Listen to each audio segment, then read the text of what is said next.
Hello my dear students of class 7th। Students, जैसा कि आपको पता है कि हम लोगों का जो टॉपिक चल रहा है वो एक्टिव एंड पैसिव वॉइस चल रहा है। मैं इसके प्रेजेंट आपको करा चुकी हूँ, पास्ट करा चुकी हूँ। Now the turn off the future tenses.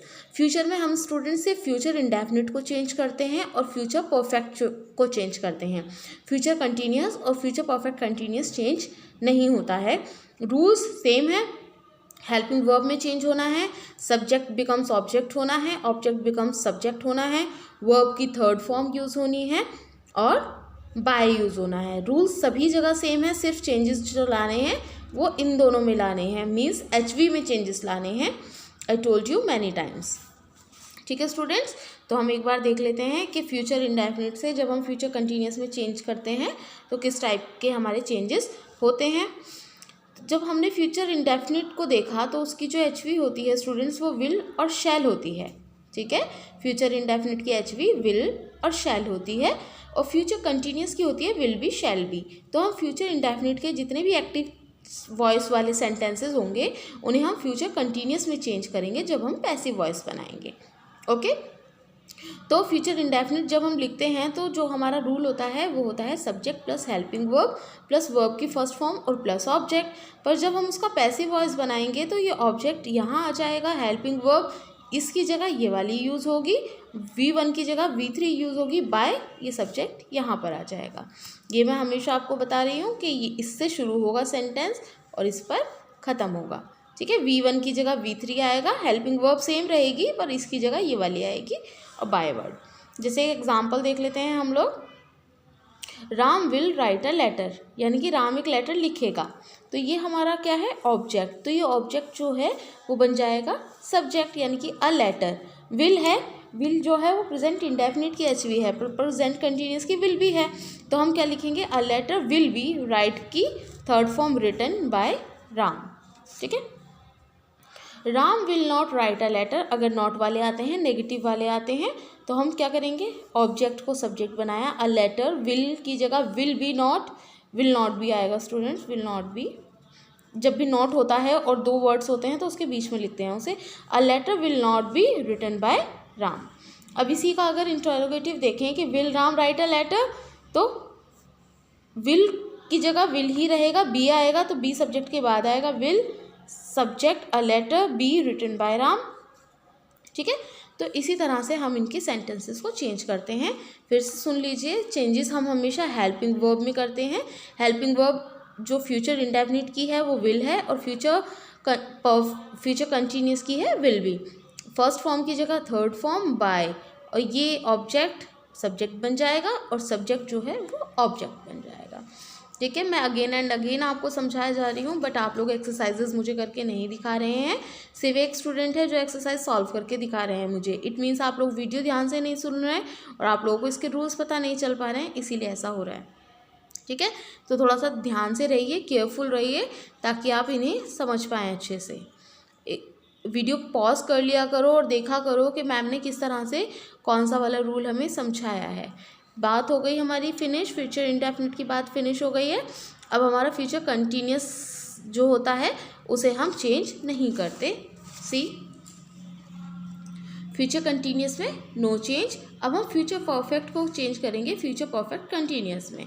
Future perfect की HV हमारी विल हैव शैल हैव होती है, तो हम विल हैव शैल हैव को will have been shall have been में चेंज करेंगे। बाकी के रूल सेम रहेंगे। Like subject plus helping verb plus verb की फर्स्ट वर्ब की ING फॉर्म आती है, क्योंकि परफेक्ट इसे इसमें कंटिन्यूस में चेंज करना है ना हमें। और ऑब्जेक्ट नहीं, यहाँ वर्ब की थर्ड फॉर्म आती है, सॉरी वर्ब की थर्ड फॉर्म आती है परफेक्ट में।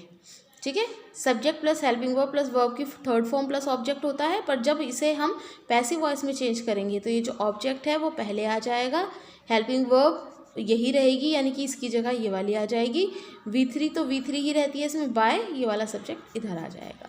ठीक है, रूल सेम है, चेंजेस होंगे सिर्फ हेल्पिंग वर्ब के अंदर और वर्ब चेंज होगी। वर्ब चाहे एक्टिव सेंटेंस में V1 हो, V2 हो, ING हो, बट हमें सिर्फ V3 यूज़ करनी है यानी कि वर्ब की थर्ड फॉर्म।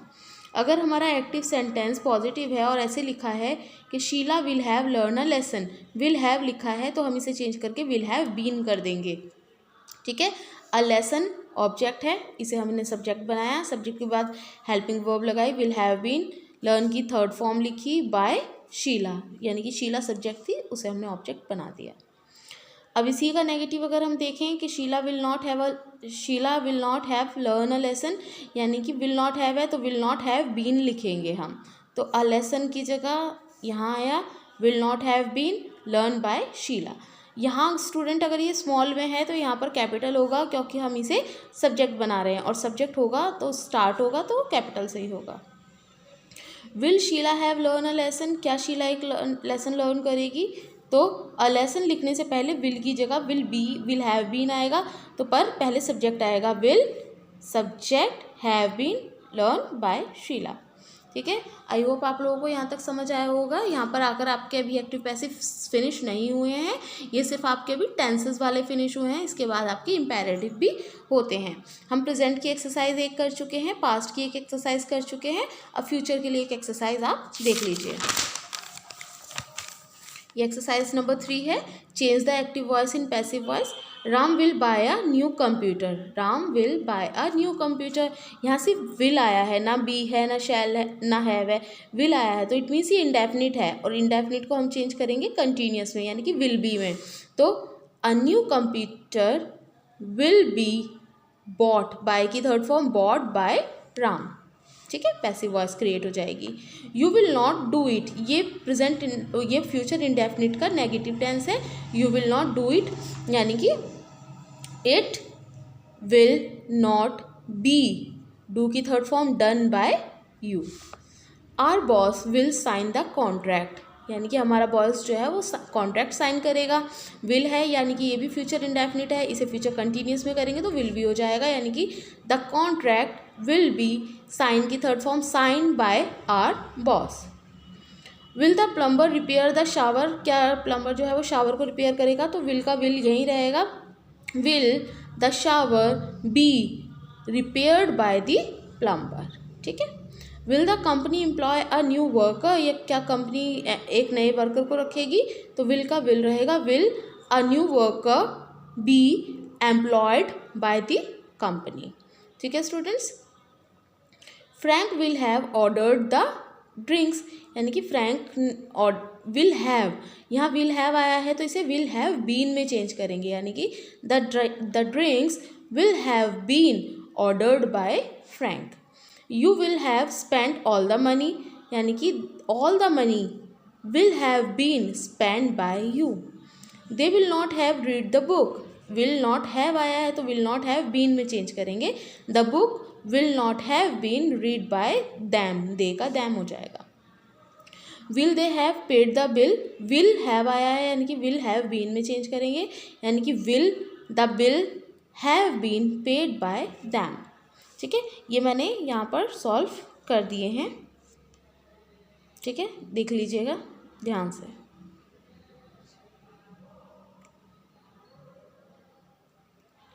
अगर कुछ गलती हो तो वो भी चेक कर लीजिएगा।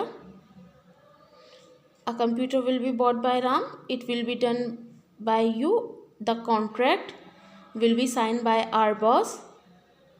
फोर्थ वाला student, will the plumber repair the shower, will the plumber repair the shower, ये मैंने इसे पॉजिटिव ही बना दिया था, ये इंटेरोगेटिव है, तो फोर्थ वाले का देख लीजिए आप। फोर्थ वाले का will the shower be repaired by the plumber, ठीक है, क्वेश्चन वर्ड वहीं रहेगा। अब विल बी होता है स्टूडेंट्स, तो विल बी को साथ में नहीं लिखते, अगर इस टाइप की कोई फॉर्म है और नेगेटिव है तो उसे विल नॉट बी ही लिखेंगे आप, और अगर इस तरह से आता है तो विल फिर सब्जेक्ट फिर बी लिखेंगे आप, इसे विल बी द शावर नहीं लिखेंगे। विल बी तो तब लिखते हैं जब ये सेंटेंस के कहीं बीच में आता है, यानी कि सब्जेक्ट के बाद आता है, तब आप इसे डायरेक्ट विल भी लिख सकते थे, ठीक है। आई होप आप लोगों को ये एक्सरसाइज बहुत अच्छे से समझ आई होगी। इनका सॉल्यूशन मैंने कर दिया है, तो आप सबसे पहले रूल्स लिखेंगे, अपनी नोटबुक में हेडिंग डालेंगे future indefinite change in future continuous, ठीक है, और उसके बाद और ये है आपका रूल 1, रूल 1 है यहाँ तक, यहाँ से लेकर यहाँ तक, इसे लिखेंगे आप अपनी नोटबुक में। फिर ये है आपका रूल 2, यहाँ से लेकर यहाँ तक, ये लिखेंगे आप अपनी नोटबुक में इसके बाद, ठीक है। रूल 1 को लिखने के बाद ये लिखेंगे और उसके बाद आप करेंगे अपनी एक्सरसाइज नंबर 3। आपको नेक्स्ट वीडियो में मैं आपको इम्पेरेटिव सेंटेंसेस समझा दूंगी ताकि आप लोगों को फिर कोई प्रॉब्लम ना हो और आप लोगों का ये वाली एक्सरसाइज फिनिश हो जाए, ठीक है स्टूडेंट्स। आई होप आप लोगों को बहुत इजीली समझ में आ गया होगा। मुझे सभी बच्चों का वर्क देखना है, पहले की 2 एक्सरसाइज के सॉल्यूशंस भी और इसके भी, सब कुछ सेम है, कुछ भी चेंज नहीं है, सिर्फ और सिर्फ हेल्पिंग वर्ब में चेंजेस आते हैं, वो भी मैंने बता दिया है कैसे आते हैं, ठीक है। सब्जेक्ट बिकम्स ऑब्जेक्ट हो जाता है और ऑब्जेक्ट बिकम सब्जेक्ट बन जाता है। वर्ब की हमेशा थर्ड फॉर्म लगती है जब हम पैसिव वॉइस में क्रिएट करते हैं। तो प्लीज़ डोंट बी कंफ्यूज और अपनी एक्सरसाइजेस को कंप्लीट कर लीजिए क्योंकि ये चैप्टर इंपॉर्टेंट है। एग्जाम्स में मैं इसमें से क्वेश्चंस ज़रूर दूंगी सॉल्व करने के लिए, ठीक है students. Thank you so much, take care and bye bye.